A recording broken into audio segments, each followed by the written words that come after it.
ಕೇಳ ಮಾದೇವ ಮಂಥನ ಜೀವ ನೀ ನುಡಿಸಿ ಆಡಕ ಢಮರು ಆಗ್ಯಾವ ಯಾಕ ಶಿವಲಿಂಗ ನಡೆಸುತ್ತಿ ಹಿಂಗ ಏನೇನೂ ಇಲ್ಲಯ್ಯ ನಮ್ಮ ಕೈಯಾಗ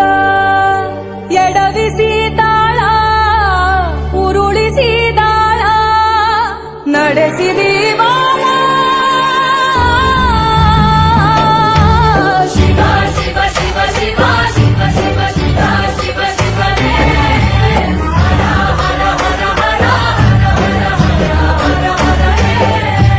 ಶಿವ ಶಿವ ಶಿವ ಶಿವ ಶಿವ ಶಿವ